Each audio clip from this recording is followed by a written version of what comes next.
Moi, je crois que Jésus-Christ est messager du Dieu. Je crois qu'il est le message de Dieu. C'est ta conception. Voilà. C'est la Bible qui m'a enseigné que Jésus est messager. Mais Jésus-Christ, selon sa parole, toujours il dit c'est lui qui m'envoie. Toujours il dit c'est lui qui m'envoie. Et puis maintenant, Matthieu 17. Voilà. Hein? Matthieu 17, hein? Matthieu 17. Quand on lit Matthieu 17, on dit Jésus priait. On dit un jour, Jésus prit Pierre et Jacques et Jean, ils sont conduits dans les montagnes pour prier. Parce qu'un Dieu ne peut pas aller prier. Si moi ici Dieu, il ne peut pas me joindre dans la prière. Ici, pourquoi il a prié? Parce que je suis Dieu. Non, justement.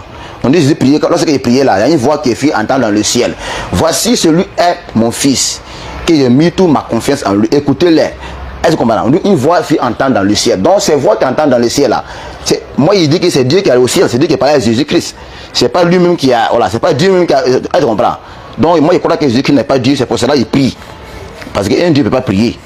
Voilà, un Dieu ne peut pas prier. Donc, il est toujours dit que Jésus-Christ est le Fils de Dieu, un messager de Dieu, c'est un messager de Dieu. Un Dieu, voilà, un Dieu ne prie pas.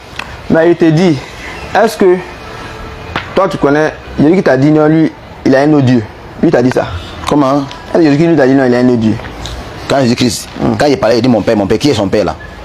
Ok, mais est-ce quand il dit son père, mon Dieu là, qui... Oh. Mais est-ce qu'il t'a montré son père? Tu l'as vu? Moi, il n'était pas lui, il n'était pas lui. Mais pourquoi tu n'es pas lui? Tu dis non, c'est lui qui a dit mon père, mon père. Si moi, il était lui, là, il a demandé. Mais pourquoi tu n'es là, on ne peut pas parler de ça. Il dit mon père, mais te demande, est-ce qu'il t'a montré son père là, il t'a présenté? Quand vous ne connaissez pas votre Dieu, oui, mais ce qui me fait mal là, votre Dieu, vous dites vous adorez Dieu, même les païens, même les féticheurs, les bouddhistes, ils connaissent leur Dieu, ils ont leur nom, ils ont l'identité de leur image, l'image de leur Dieu. Vous, ça ne vous dit rien. Okay, est-ce qu'au dernier moment, où je appelle la mort au jugement, écoute, appelle la mort au jugement, que tu vois que ton Dieu que tu n'as jamais connu, il a existé selon tes imaginations et selon ta croyance, et que tu arrivé là-bas sur le trône, tu vois que c'est Jésus qui a dit, tu as dit quoi? Et il demande, tu as dit quoi? Tu vas dire, seulement tu as menti. Par exemple, le moins, il t'a pas dit, il dit non, croyez à moi. Parce que c'est une croyance aveugle. Tu ne vois pas la personne. Mais ça a les imaginations, avec les paroles. Nous là, on croit et puis on voit. On croit Jésus-Christ, on l'a vu. Moi, je ne l'ai pas vu, mais il y a des gens qui ont vu, il est venu. Et le Coran atteste que Jésus-Christ est venu.